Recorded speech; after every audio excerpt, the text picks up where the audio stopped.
करूँ तो क्वांटिफायर्स का पार्ट ऑलरेडी मैंने आप लोगों को करवाया है। क्वांटिफायर्स को छोड़ के मैंने आप लोगों को सब्जेक्ट वर्ब एग्रीमेंट भी करवाया है।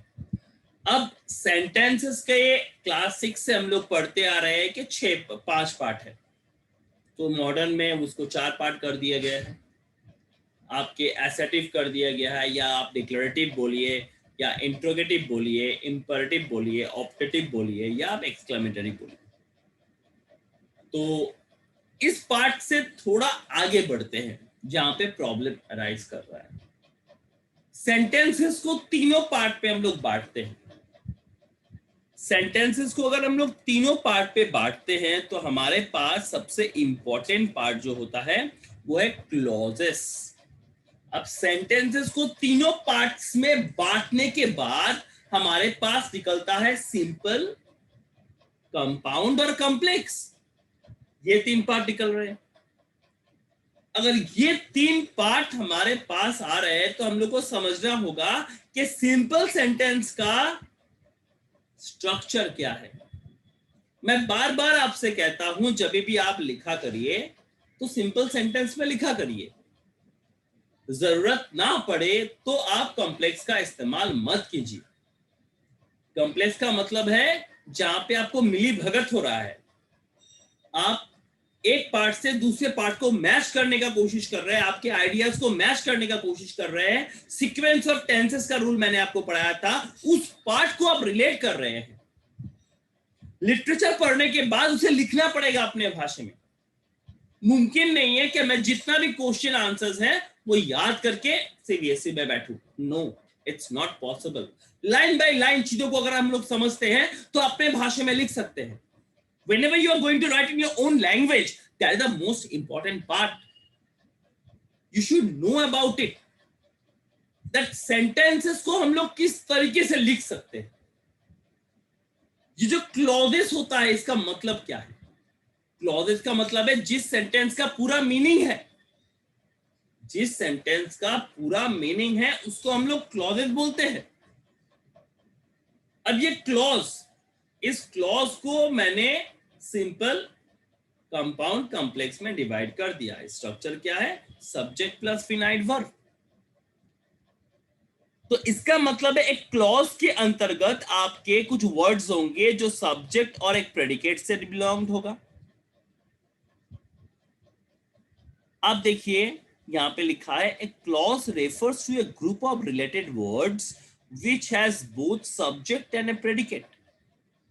सो I will meet him in office, I will meet him in office. अच्छी तरीके से सेंटेंस का क्लासिफिकेशन करने का कोशिश कीजिए, क्योंकि सेंटेंस को क्लासिफाई करना सबसे इंपॉर्टेंट पार्ट होता है।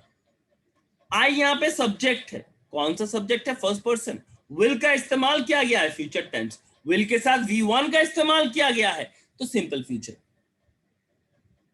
हिम इन ऑफिस, तो ऑटोमेटिकली एक पॉजिटिव का पार्ट के भी इस्तेमाल किया गया, प्रीपोजिशन का इस्तेमाल किया गया पोजीशन बताने के लिए। आई का कहां पे है? ना ऑफिस में है। ये मेरा ऑब्जेक्ट में चला गया। अब देखिए वही पार्ट आपके नीचे बता रहा है जो मैंने आपको हिंदी में समझाया। अगर मैं लिखता हूं इन ऑफिस या मीट हिम इन ऑफिस, ये पूरा सेंटेंस नहीं हुआ, क्योंकि मैंने मीट से सेंटेंस का शुरुआत किया है। या मैंने कहा where he is in office, तो ये फ्रेज हो गया, पूरा मतलब नहीं निकला। So the part of the sentence I will meet him is a clause because it has a subject and a predicate well. On the other hand, in office it lacks with a subject and a predicate verb. इसको मैं phrase बताऊंगा। He is, ये clause है क्योंकि subject के साथ finite verb मौजूद है। He is a subject, is मेरा हेल्पिंग वर्ब है, यहाँ पे ऑब्जेक्ट नहीं है तो ये इंट्रांजिटिव में चला जाएगा। तो ही इज स्लीपिंग ये क्लॉज है, ये क्लॉज है, इसका मतलब है इज स्लीपिंग। इज स्लीपिंग का मतलब क्या हो गया? Present continuous. Please mute yourself. Please mute yourself. The kids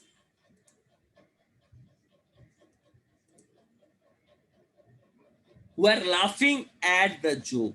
Were laughing. Past continuous. ये क्लॉज हो गया. Naima Afrin, do you have any problem?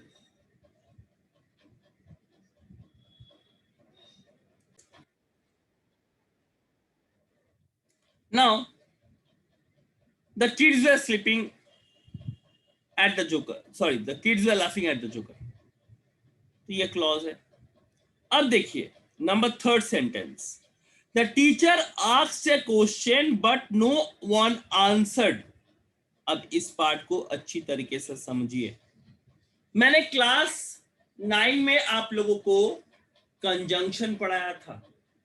क्या होते हैं ना, सेंटेंस को जोड़ने वाला पार्ट. कहां इस्तेमाल होते हैं? जब दो वर्ड को जोड़ते हैं, दो क्लॉज को जोड़ते हैं. तो इसका मतलब है मेरा 3 तरीके का कंजंक्शन है. कोऑर्डिनेट कंजंक्शन बहुत इजीली इस्तेमाल. फैनबॉयज का जो कोड है ये हमारे दिमाग में बैठा हुआ है क्योंकि कोऑर्डिनेट कंजंक्शंस के लिए इस्तेमाल होते हैं. तो A for, A for and, N for nor, B for but, O for or, Y for yet, S for so. ये पार्ट दिमाग में बैठा हुआ है हम लोग का. तो अब यहां पे मैं देख रहा हूं the teacher asked a question. The teacher, एक आर्टिकल का इस्तेमाल किया गया है किस लिए ना, सब्जेक्ट को इंडिकेट करने के लिए. तो ये डिटरमाइनर हो गया. यहां पे द टीचर सब्जेक्ट है, asked V2 a question, it's a object. But देखिए मैंने और एक आइडिया को जोड़ने का कोशिश किया है. No one answered. No one answered, no one pronoun, answered किसमें जाएंगे? V2. तो पूरा पास्ट में लिखा हुआ है टेंस का सीक्वेंस फॉलो करते हुए. क्या टेंस का सीक्वेंस फॉलो किए हैं ना? अगर आपका प्रिंसिपल वर्ब पास्ट टेंस में है तो नेक्स्ट वर्ब भी पास्ट टेंस में होना चाहिए. अगर आप ज्योग्राफिकल पार्ट में बात कर रहे हैं तो इट्स अ डिफरेंट वन. अगर आप ज्योग्राफिकल एरियाज के लिए बात कर रहे हैं तो आपका पार्ट डिफरेंट हो जाता है. तो आपको यह बात समझना होगा that how you are dealing with it. Now clauses को 2 तरीके से मैंने बांटा है. एक हो गया इंडिपेंडेंट, एक हो गया डिपेंडेंट. इसका मतलब है एक अकेला खड़ा रह सकता है, एक को खड़ा करने के लिए आपको सपोर्ट का जरूरत पड़ता है. तो इंडिपेंडेंट क्लॉज क्या है और सबऑर्डिनेट क्लॉज क्या है ये आपको समझना होगा. इंडिपेंडेंट क्लॉज का मतलब है जो सेंटेंस अकेला खड़ा हो सकता है. He is playing cricket, it's a independent clause. अगर मैं सबऑर्डिनेट क्लॉज का बात करूं, Ram says that he is playing. Ram said that he is playing. ये सेंटेंस गलत है. क्यों? राम सेड के बारे में मैंने पहला वर्ब का इस्तेमाल किया है सेड, तो V2 में है. तो यहां पे होना चाहिए था Ram said that he was playing. अगर ये सेंटेंस को मैं क्लासिफाई करता हूं तो राम सेड, राम सब्जेक्ट और आपका जो V2 है वो है राम के साथ जुड़ा हुआ है सेड. तो एक सबऑर्डिनेट कंजंक्शन का इस्तेमाल किया मैंने बीच में, दैट इज दैट. उसके साथ मैंने जोड़ दिया ही वॉज प्लेइंग. तो he was playing independent clause हुआ. राम सेज, ये क्लॉज डिपेंड करता है किसके ऊपर ना? आई वॉज प्लेइंग के ऊपर. ये सबसे इंपॉर्टेंट पार्ट है, ये आपको समझना होगा. That is a vital point. अब अगर 2 मेजर टाइप का क्लॉजेस का बात करूं तो आपके इंडिपेंडेंट क्लॉज क्या है और सबऑर्डिनेट क्लॉज क्या है एक बार देखते हैं. He is buying a shirt which looks very nice. The above sentences has 2 clauses. He is buying a shirt. ये हो गया एक इंडिपेंडेंट क्लॉज, which एक सबऑर्डिनेट कंजंक्शन है जो यहां पे as a subject as well as a हमारे सबऑर्डिनेट कंजंक्शन का काम कर रहा है. लुक्स V5 है, very nice. The clause he is buying A shirt express A complete thought, तो ये इंडिपेंडेंट सेंटेंस हुआ, and can alone stand as a sentence. Such a clause is called a main clause or a independent clause. While the clause which looks very nice does not express a complete thought, पूरा एक complete thought express नहीं कर रहा है, and can stand as a sentence. It depends on another clause to express complete idea. Such a clause is called a subordinate clause. तो ये part आपको समझना पड़ेगा. अब मेन क्लॉज और इंडिपेंडेंट क्लॉज का एक छोटा सा पार्ट रिप्रेजेंटेशन किया है. इस छोटा सा पार्ट का अगर रिप्रेजेंटेशन में देखूं तो it's very good for us. Okay, main or independent clause is a clause that expresses a complete thought, can stand as a sentence. Guys, just give me a moment.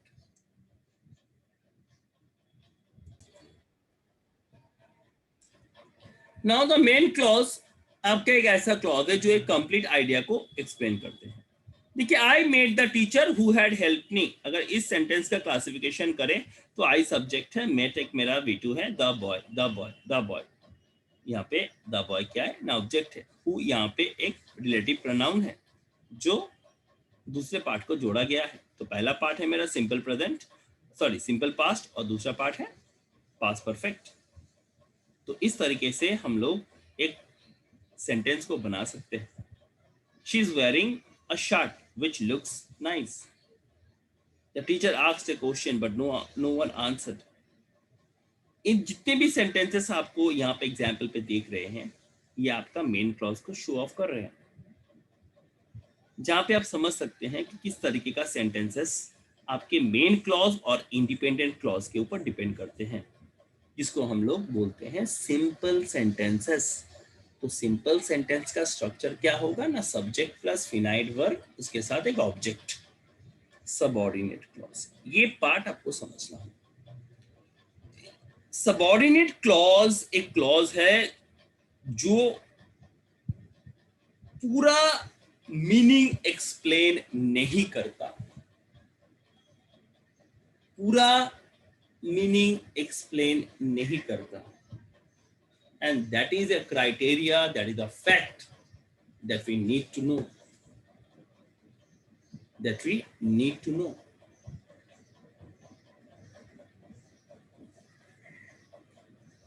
और इस criteria के तहत आप समझ पाएंगे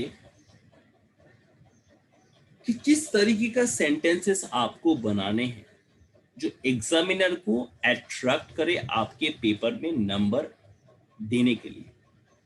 सबऑर्डिनेट क्लॉज के नीचे और 3 पार्ट होते हैं, noun clause, adjective clause, adverb clause. तो subordinate clause is a clause which does not express the complete thought and depend on another clause, that is main clause के ऊपर डिपेंडेंट है. अगर मैं मेन क्लॉज को हटा देता हूं तो सबऑर्डिनेट क्लॉज का कोई मतलब ही नहीं निकलेगा. Subordinate clause does not express complete idea and stand as a sentence. अगर एक सेंटेंस का सबऑर्डिनेट क्लॉज है तो उसका मेन क्लॉज होना ही चाहिए. He likes Chinese rice, he likes third person singular number ही, उसके साथ V5 का इस्तेमाल किया गया है. चाइनीज राइस, यहाँ पे मेरा Chinese as a regional adjective का इस्तेमाल हो रहा है, जहां पे राइस मेरा कौन सा पार्ट्स ऑफ स्पीच है ना, इट्स अ कॉमन नाउन.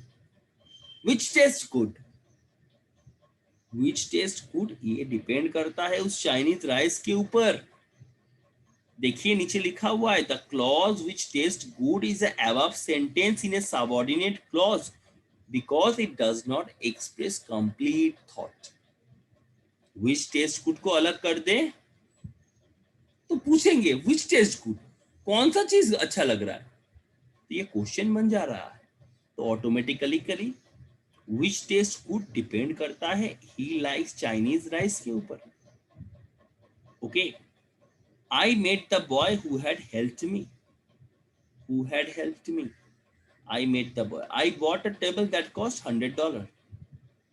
तो यहाँ पे सारे सबऑर्डिनेट क्लॉजेस का एग्जाम्पल आपके सामने है, जहाँ पे सबऑर्डिनेट कंजंक्शन को देके दो पार्ट को जोड़ा गया है, and that is the part we need to know. अब आ रहा है सबऑर्डिनेट क्लॉज का फर्दर टाइप्स, जहाँ पे आप देख रहे हैं नाउन, एडजेक्टिव और एडवर्बियल। तो noun clause, adjective clause, adverbial clause. एक दिन में शायद पूरा पार्ट खत्म नहीं कर पाऊंगा, क्योंकि नाउन क्लॉज, एडवर्बियल क्लॉज और एडजेक्टिव क्लॉज हम लोग को नेक्स्ट डे के लिए रखना होगा। It's very very vital and important to know this point. तो अभी तक हम लोगों का क्या क्या आया है, एक बार जस्ट रिव्यूएशन कर लेते हैं तो और भी बेटर होगा। हमारे पास अभी तक समय है तो कोई प्रॉब्लम नहीं है। तो हम लोगों ने देखा, क्या देखा ना, हम लोगों ने सिंपल सेंटेंस का पार्ट देखा। अब हम लोगों ने जब सिंपल सेंटेंसेस के पार्ट देखे, उसके अंतर्गत क्या है ना, सब्जेक्ट प्लस एक फिनाइट वर्ब, उसके साथ हम लोग जोड़ रहे हैं ऑब्जेक्ट को, करेक्ट।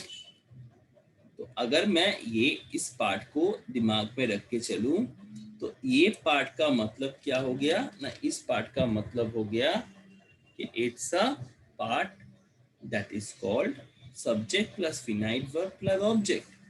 यहाँ पे क्या आएगा, यहाँ पे आएगा one independent clause, one independent clause. यहाँ पे वन इंडिपेंडेंट क्लॉज आ गया। अब अगर मैं इस वन इंडिपेंडेंट क्लॉज के बारे में बात करता हूं, तो ऑलरेडी आप लोग को एग्जाम्पल के बारे में पता चल चुका है। अब अगर मैं कंपाउंड सेंटेंस के बारे में बात करूं, ये कंपाउंड सेंटेंस क्या है ना, कंपाउंड सेंटेंस हमारे लिए जहाँ पे दो इंडिपेंडेंट क्लॉज जुड़े रहेंगे। दो इंडिपेंडेंट क्लॉज अगर जुड़े रहते हैं तो आपको समझना पड़ेगा कि किस तरीके का पार्ट हो रहा है। यहाँ पे आपका एक सब्जेक्ट प्लस फिनाइट वर्ब, उसके साथ आपका एक ऑब्जेक्ट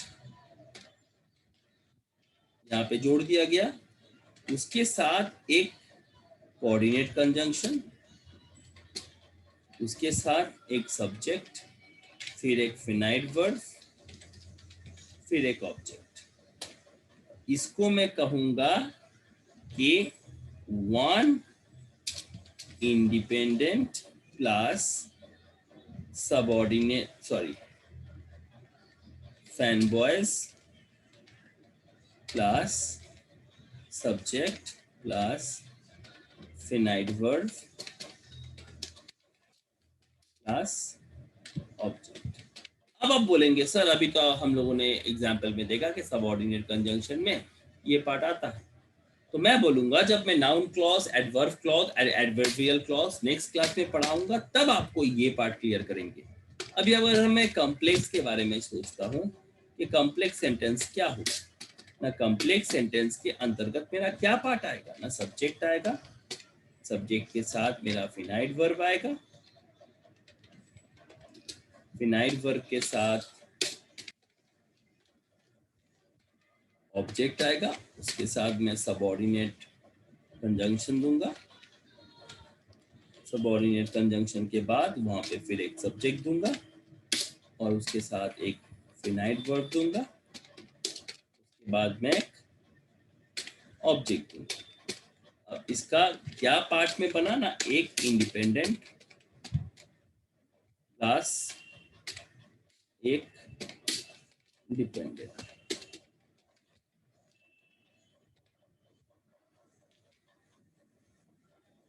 बीच में आपका एक पार्ट ऐड करना मैं भूल गया, दैट इज सबऑर्डिनेट कंजंक्शन।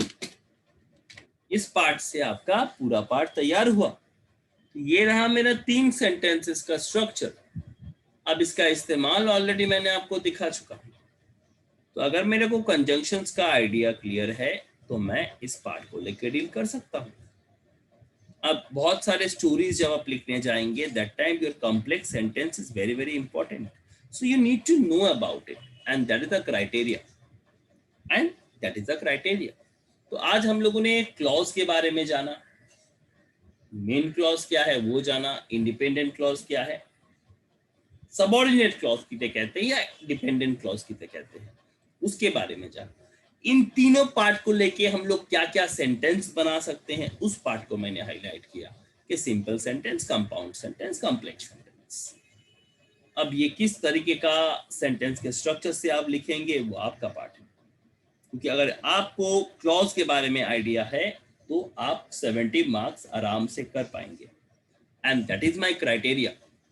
आपका रिजल्ट अच्छा होना मेरे लिए एक पार्ट है। आपको लिटरेचर पढ़ाया जाता है, आपको बाकी चीज़ों को पढ़ाया जाता है, तो आपके ग्रामर अगर सही नहीं रहेंगे तो आप लिखेंगे कहाँ से? Your grammar should be perfectly all right, and that is a vital point. तो गाइस आज इतना तक हम लोग रखेंगे, इसके बाद हम लोग नेक्स्ट क्लास में आगे बढ़ेंगे। तो अगर किसी का भी कोई भी प्रॉब्लम है तो आप मुझे प्लीज हैंड रेस